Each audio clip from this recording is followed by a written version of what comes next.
इसी जंगल में टूनी अपने दो बच्चों के साथ रहती थी और उसी जंगल में एक दुष्ट कौवा भी रहता था। दुष्ट कौवा बहुत आलसी था, हमेशा अपने घर में ही सोता रहता था। घर के आसपास ही अगर कुछ खाने मिल जाता तो वही खा लेता और ऐसे ही अपना जीवन बिताता। एक दिन टूनी का एक बेटा बाजार से होकर गुजर रहा था।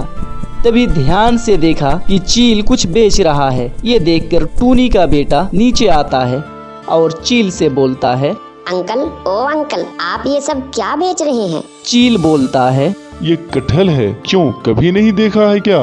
नहीं अंकल, इस फल के बारे में मुझे कुछ भी पता नहीं है। अच्छा अंकल, ये खाने की चीज है क्या? तभी चील थोड़ा सा आश्चर्य में पड़ जाता है और कहता है, क्यों तुम मुझे ये सब पूछ रहे हो? जाओ तुम यहाँ से, मेरा दिमाग मत खराब करो। अंकल, आप इतना गुस्सा क्यों कर रहे हैं? बोलिए ना अंकल, क्या ये खाने वाला फल है अंकल? इसे कैसे खाया जाता है?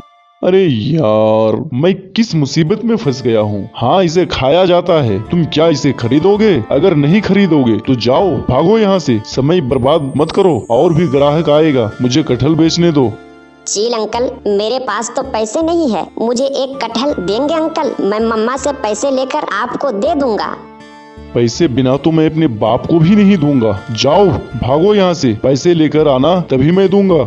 चील के ऐसा बोलने से टूनी का बेटा गुस्सा कर वहाँ से आ जाता है और घर पहुँचकर अपनी मम्मी से बोलता है, मम्मा मम्मा, मुझे पैसे दो ना, मैं कटहल खाऊंगा। पैसे? मुझे कहाँ से पैसा मिलेगा कटहल खरीदने के लिए? कटहल खरीदने के लिए तो मेरे पास पैसे नहीं है। टूनी के ऐसा बोलते ही टूनी का बेटा रोने लगता है। ना ना मम्मा, मुझे पैसे दो, मैं कटहल खाऊंगा। बच्चे का रोना देख टूनी बोलती है, मत रो मेरे बेटे, मेरे पास तो कटहल खरीदने के लिए पैसे नहीं है। मेरे पास कुछ रुपए हैं जिसे मैं अपने घर का खर्च चलाती हूँ। अब बोलो मेरे बेटे, मैं तुम्हें कहाँ से पैसे दूंगी? तब टूनी के बेटे के दिमाग में एक आइडिया जन्म लेता है और अपनी माँ से कहता है, मम्मा, तब एक काम करो, आपके जमा पैसे से कुछ रुपए निकाल कर बाजार से कटहल का बीज लाकर अपने खेत में रोप देते हैं। जब अपने खेत में कटहल होगा तब मैं उसे खा भी पाऊंगा और बाकी कटहल को मार्केट में बेचकर कुछ रुपए भी आ जाएगा। बच्चे की यह बात सुनकर टूनी विचारों विमर्श करने के बाद बोलती है, बिल्कुल तुमने ठीक कहा मेरे बेटे, अभी बाजार चलते हैं और कटहल का बीज लेकर आते हैं। ये बात बोलकर टूनी अपनी मिट्टी का बैंक तोड़ने लगती है जिसमें बहुत सारे पैसे निकलते हैं। उसके बाद टूनी अपने बच्चे को लेकर मार्केट की ओर रवाना हो जाते हैं और कुछ ही क्षणों के बाद बाजार से बैग में भरकर कटहल का बीज लेकर आने लगती है और टूनी अपने खेत में आकर अपने बच्चों के साथ हल चलाने लगती है। हल चलाने के बाद टूनी अपने खेत में कटहल का बीज रोप देती है। तदुपरांत टूनी अपने बच्चे को लेकर घर आ जाती है।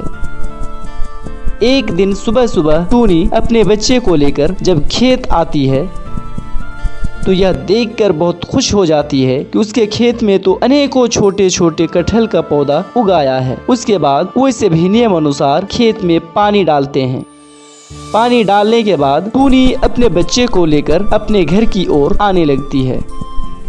अचानक टूनी एक दिन अपने बच्चे को लेकर खेत पर जाती है तो देखती है कि यह छोटा छोटा पौधा बड़ा हो चुका था। ये देखकर टूनी का बेटा टूनी से कहता है, मम्मा, कटहल कब फलेगा? अभी तक तो इसमें कटहल भी नहीं फला है। अरे बेवकूफ, इतना बेकाबू होने से नहीं हो जाएगा ना, समय होगा तो अपने आप कटहल फल जाएगा। चलो अभी घर चलते हैं, कुछ दिनों के बाद फिर आएंगे। ये बात बोलकर टूनी अपने घर पर आ जाती है। कुछ दिनों के बाद अचानक टूनी अपने बच्चे को लेकर खेत पर पहुंचती है तो वहां देखती है कि उसके पेड़ में बहुत खूबसूरत सा कटहल फल गया है। इतना सारा कटहल देखकर टूनी और उसके बच्चे काफी खुश हो जाते हैं और टूनी का एक बेटा टूनी से कहता है, मम्मा, ओ मम्मा, कितना सारा कटहल फला है, देखती हो? अब हम लोग तो बहुत मालदार हो जाएंगे, है ना मम्मा? हाँ मेरे बेटे, तुम बिल्कुल ठीक कह रहे हो। अब हम लोग मालदार हो जाएंगे और तुम कटहल भी खा पाओगे। अभी चलो अपने घर चलते हैं, मैं कल सुबह आकर सारा कटहल तोड़ कर ले जाऊंगी। और इधर आलसी दुष्ट कौवा अपने बिस्तर पर पड़े पड़े सोचता है, बहुत दिन हो गए, मैं अपने घोंसले से बिल्कुल नहीं निकला हूँ। चलो अभी बाहर चलता हूँ और जंगल के पक्षियों का हाल चाल जानता हूँ। ऐसा कहकर दुष्ट कौवा तोता के घर पर चला जाता है और उसका हाल चाल जानता है। फिर वहाँ से दुष्ट कौवा चील के पास पहुँच जाता है और उसका भी हाल चाल जानता है। उसके बाद दुष्ट कौवा टूनी के घर की ओर जाने लगता है। जाते जाते अचानक दुष्ट कौवा की नजर कटहल के पेड़ पर जाता है, तो उसमें अनेकों कटहल फला हुआ था। यह देखकर दुष्ट कौवा नीचे आ जाता है और एक बोर्ड पर देखता है कि उसमें टूनी का नाम लिखा हुआ है। अरे ये तो टूनी का खेत है। अच्छा अब मैं समझा, इसलिए कुछ दिनों से टूनी को नहीं देख रहा था। वो अपने खेत पर बहुत ज्यादा मेहनत करके कटहल का पेड़ उगाया। तभी दुष्ट कौवा के मन में एक खुराफाती विचार जन्म लेता है। अरे टूनी तो ये कटहल बेचकर मालदार हो जाएगी। नहीं, मैं ऐसा होने नहीं दूंगा और मैं इस कटहल को तोड़कर बाजार में बेच दूं तो मैं मालदार हो जाऊंगा। फिर मुझे कोई काम करना नहीं पड़ेगा। मैं अभी जाता हूँ और अपने घर से बैग लेकर आता हूँ। कौवा यह बोलकर अपने घर आ जाता है और कुछ बैग लेकर टूनी के खेत पर पहुँच जाता है और दुष्ट कौवा एक एक करके सारा का सारा कटहल तोड़ लेता है और कौवा बैग लेकर बाजार में कटहल बेच देता है और दुष्ट कौवा को ढेर सारे पैसे मिल जाता है। और इधर टूनी सुबह आकर अपने खेत पर देखती है तो उसमें एक भी कटहल नहीं था। हाय हाय, ये मेरे साथ क्या हो गया? कल ही तो हमने इसमें देखा था कि इसमें कटहल फला हुआ है और आज क्या हो गया? क्या हो गया मेरे साथ? मेरे पास तो अब पैसे भी नहीं है। अब हम लोग क्या खाएंगे? ये बात बोलकर टूनी रोने लगती है।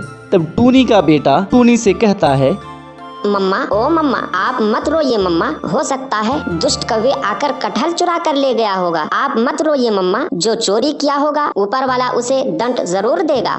बच्चे की यह बात सुनकर भी टूनी रोती जाती है और अपने घर पर आ जाती है और रोती रहती है, कारण टूनी के पास कोई पैसे नहीं था। अब उसका पालन पोषण कैसे होता। टूनी का बेटा टूनी से कहता है, मम्मा मम्मा, आप मत रोइए। चोरी कर लिया तो क्या हुआ? फिर से हम लोग कटहल का पेड़ उगाएंगे।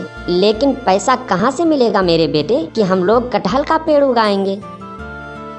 तभी टूनी का बेटा अलमारी से सोने का एक चेन निकाल कर लाता है और टूनी से कहता है, मम्मा, आप ही ने तो मुझे ये सोने का चेन दिया था। आप इसे मार्केट ले जाइए और इसे बेचकर कटहल का बीज लेकर आइए। फ्रेंड्स, इसका पूरा पार्ट देखने के लिए हमारे चैनल को लाइक और शेयर करें और पहली बार आए हैं और चैनल पर नए हैं तो सब्सक्राइब जरूर करें। वीडियो देखने के लिए बहुत बहुत। ये कहानी एक काले जंगल की है। इस जंगल में एक दुष्ट कौवा अपनी पत्नी गोरी कौवी के साथ रहता था, तो वहीं दूसरी ओर टूनी अपने 2 बच्चों के साथ रहती थी। एक दिन टूनी के बच्चे टूनी से कहती है, मम्मा, ओ मम्मा, जब देखो आप हमेशा परेशान रहती हैं। क्यों न हम लोग अपने खेत में बैगन का फसल उगाते हैं, जिससे हम सभी का जीवन आराम से कट सके। हाँ मम्मा, भैया तो बिल्कुल ठीक ही कह रहा है।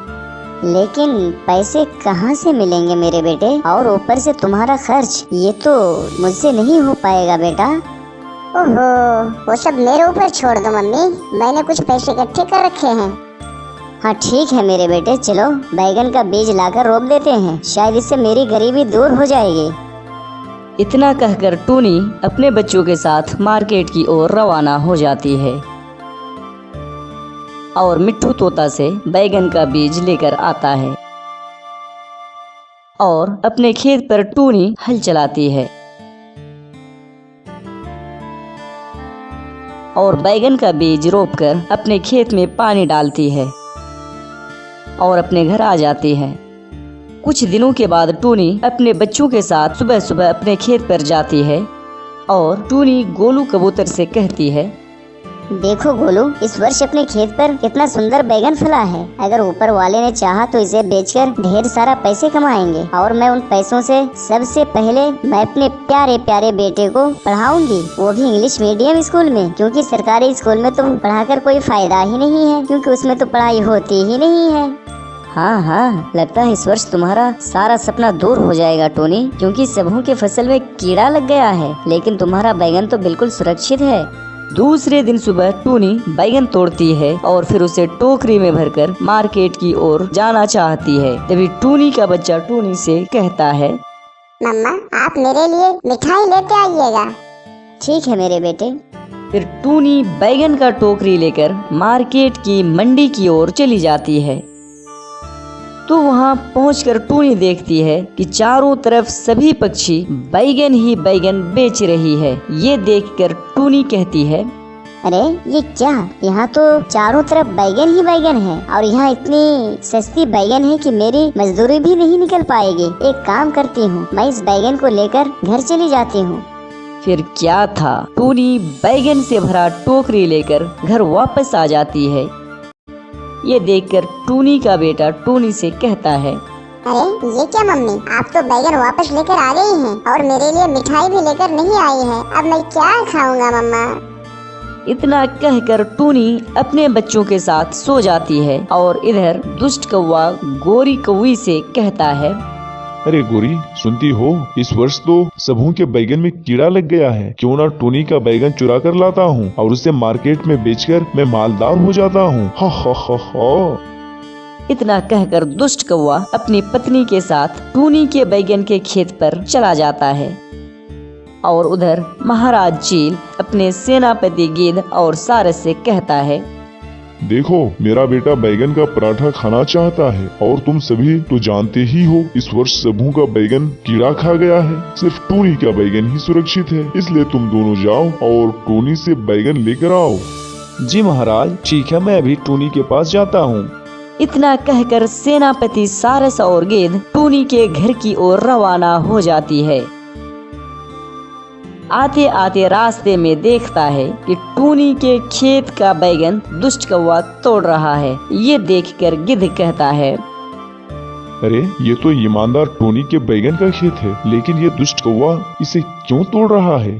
कहीं ये चोरी तो नहीं कर रहा है ना? चलो इसे पकड़ कर ले जाता हूँ।